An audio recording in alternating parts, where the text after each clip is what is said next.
चिड़िया का दुख। एक घने जंगल में बहुत सारे पशु पक्षी रहा करते थे। उसी जंगल में रीनू नाम की चिड़िया रहती थी जो अपाहिज थी। उसकी दुर्घटना में एक पंख टूट गया था और उसे इसके लिए काफी मुश्किलों का सामना करना पड़ता था। बहुत सारे पंछी उसके अपाहिजपन का मजाक भी उड़ाया करते थे, पर रीनू चिड़िया चुपचाप सब कुछ सुन लेती थी, क्योंकि वह ही जानती थी कि वह किसी से भी लड़ नहीं सकती है और वह लोग जो भी कहते हैं वह सही तो है। एक दिन की बात है, रीनू चिड़िया अपने घर में बैठी हुई होती है। तभी उसके घर पर एक रीना नाम की चिड़िया आती है और रीनू चिड़िया का मजाक उड़ाते हुए कहती है, अरे रीनू चिड़िया, तुम पूरे दिन घर में ही बैठी रहती हो क्या? कभी कभार बाहर भी घूम लिया करो। इतनी भी तुम अपाहिज नहीं हो जो तुम बाहर न जा सको। मुझे पता है कि मैं इतनी भी अपाहिज नहीं हूँ, पर अभी मैं घर पर काम कर रही थी और इसलिए अभी मैं अपने घर पर हूँ। तुम कहाँ जा रही हो?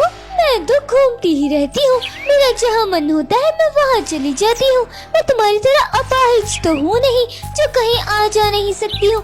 मैं तो हर जगह जा सकती हूँ। रीना चिड़िया काफी देर तक रीनू चिड़िया की हंसी उड़ाती रहती है और फिर वहाँ से चली जाती है। रीना चिड़िया के जाने के बाद रीनू चिड़िया काफी ज्यादा दुखी हो जाती है और वे अपने आप से कहती है, हे भगवान, आपने मुझे अपाहिज क्यों बनाया है? इससे अच्छे तो आप मुझे मार ही देते। जब मेरा हाथ से में एक पंख चला गया था तो आपको मुझे उसी समय मार देना चाहिए था, जिससे लोग मेरी हंसी नहीं उड़ा पाते। तभी वहाँ पर एक छोटू नाम का कबूतर आता है और रीनू चिड़िया को दुखी देखकर उससे कहता है, क्या हुआ रेनू चिड़िया, तुम इतनी उदास क्यों हो? क्या बताऊँ तुम्हें तो पता ही है सभी लोग मेरे अपाहिज होने का कितना मजाक उड़ाते हैं और इसी वजह से मुझे काफी ज्यादा दुख होता है। अरे तुम्हें दुखी होने की कोई जरूरत नहीं है। उन्हें नहीं पता है कि दूसरे का दुख क्या होता है और इसलिए वो तुम्हारे पर हंसी उड़ाते हैं। जब उन पर दुख पड़ेगा तब उन्हें पता चलेगा। तुम उदास मत हुआ करो, क्योंकि लोगों का काम ही होता है हंसी उड़ाना, और तुम उन्हें अपना काम करने दो।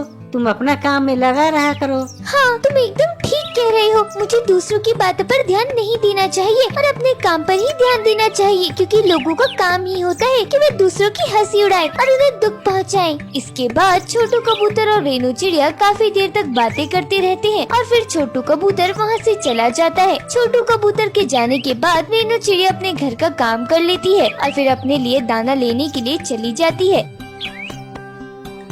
उसका एक पंख ना होने की वजह से वह ज्यादा दूर तक उड़ नहीं पाती है और धीरे धीरे ही काम किया करती थी और शाम होने से पहले रेनू चिड़िया अपने घर पर आ जाया करती थी। धीरे धीरे समय बीतता है। अब रेनू चिड़िया दूसरों की बातों का बुरा नहीं मानती थी, न ही वह उनसे कुछ कहा करती थी, बस अपने काम से काम रखती थी। पर रीना चिड़िया हमेशा ही रेनू चिड़िया का मजाक उड़ाया करती थी। वह जब रेनू चिड़िया से मिलती थी तो उससे एक ही बात कहा करती थी कि वह कहीं भी आ जा सकती है, वह उड़ने में सक्षम है। पर रेनू चिड़िया रीना चिड़िया की बातों का बुरा ना मानकर अपने काम पर ध्यान दिया करती थी। एक दिन की बात है, रेनू चिड़िया घर पर काम कर रही होती है। तभी उसके घर पर छोटू कबूतर आता है और रेनू चिड़िया से कहता है, अरे रेनू चिड़िया, तुम यहाँ पर काम कर रही हो और वहाँ पे एक बहुत ही बुरा हादसा हो गया है।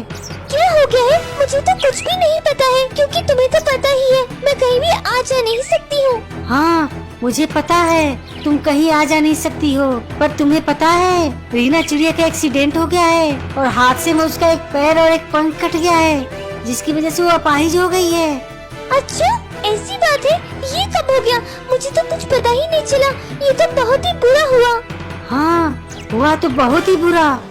पर ये सब कैसे हुआ? तुम्हें कुछ पता है तो मुझे भी बताओ। हाँ जरूर, मुझे पता लगा है। रीना चिड़िया कहीं उड़कर जा रही थी, तभी अचानक उसके पंख पर एक पेड़ की डाली टूटकर गिर गई, जिससे उसका एक पैर और एक पंख कट गया है और वो अपने घर पर लेटी हुई है। तुम उसे देखने गए थे क्या? हाँ, मैं उसे अभी देख कर आया हूँ। वो बहुत ज्यादा दुखी और रो रही थी, क्योंकि वो कहीं आ जा नहीं सकती है और उसके घर पर भी कोई नहीं है, वो अकेले रहती है ना। हाँ, तुम ठीक कह रही हो। मुझे पता है कि अपाहिज होने का और फिर अकेले रहने का दुख क्या होता है। मैं भी रीना चिड़िया को देखने के लिए जाऊंगी। क्या तुम मुझे वहाँ पर लेकर चल सकती हो? हाँ हाँ जरूर, मैं तुम्हें रीना चिड़िया के घर जरूर ले चलूंगा। इसके बाद छोटू कबूतर रेनू चिड़िया को अपने पीठ पर बैठाकर रीना चिड़िया के घर पर ले जाता है। रीना चिड़िया के घर पर पहुंचने के बाद जब रीना चिड़िया रेनू चिड़िया को देखती है तो वह और ज्यादा दुखी और शर्मिंदा हो जाती है, क्योंकि वह हमेशा ही रेनू चिड़िया की हंसी उड़ाया करती थी और उसे नीचा दिखाने की कोशिश किया करती थी। पर आज वह खुद एक अपाहिज हो गई है और इस वजह से वह बहुत ज्यादा दुखी होती है और रेनू चिड़िया से कहती है, तुम यहाँ पर क्यों आई हो? तुम्हें तो खुश होना चाहिए कि मैं भी तुम्हारी तरह अपाहिज हो गई हूँ। तुम ऐसा क्यों कह रही हो? मैं ये कभी भी नहीं सोचूंगी कि कोई मेरा जैसा हो, क्योंकि एक अपाहिज होने का दुख क्या होता है मुझे पता है। हाँ, तुम ठीक कह रही हो। शायद मैं तुम्हारी हंसी उड़ाया करती थी, इसलिए भगवान ने मुझे भी अपाहिज बना दिया। ऐसी कोई बात नहीं है जैसा तुम सोच रही हो। हादसे तो सभी की जिंदगी में होते हैं। हाँ रेनू चिड़िया, तुम एकदम सही कह रही हो। हादसे तो सभी की जिंदगी में होते हैं। तुम्हें इसलिए दुखी नहीं होना चाहिए और हिम्मत रखनी चाहिए। इस पर रीना चिड़िया को एहसास होता है कि वो दोनों एकदम ठीक कह रहे हैं और वह रेनू चिड़िया से कहती है, मुझे माफ कर दो। मैंने हमेशा ही तुम्हारी हंसी उड़ाई थी और तुम्हें अपाहिज बुलाया करती थी। मैं तब घमंड में चूर थी। मुझे ये नहीं पता था कि घमंड टूटने में ज्यादा समय नहीं लगता है और आज मैं भी तुम्हारी तरह अपाहिज हो गई हूँ। तुम ऐसा मत कहो, तुम जल्दी ही ठीक हो जाओगी। मैं कैसे ठीक हो जाऊंगी, क्योंकि मेरे पास कोई भी नहीं है देखभाल करने के लिए। मैं तो अकेली रहती हूँ और इसलिए मेरी देखभाल सही तरीके से नहीं हो पाएगी।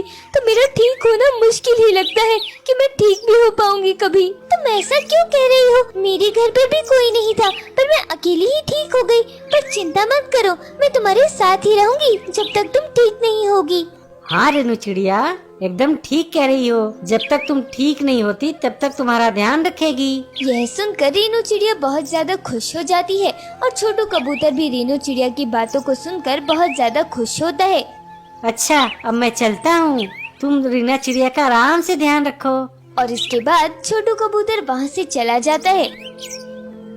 रेनू चिड़िया रीना चिड़िया की देखभाल करने लगती है। धीरे धीरे समय बीतता है और समय के साथ रीना चिड़िया ठीक होने लगती है और फिर रेनू चिड़िया और रीना चिड़िया हमेशा साथ रहने लगती हैं और वे हमेशा एक दूसरे का ध्यान रखती हैं। वो दोनों जहाँ भी जाया करती थी हमेशा साथ ही जाया करती थी और वे जो कुछ भी काम करती थी मिल बांट कर करती थी। हमें इस कहानी से यह सीख मिलती है कि हमें कभी भी दूसरों की हंसी नहीं उड़ानी चाहिए, बल्कि उनकी मदद करनी चाहिए।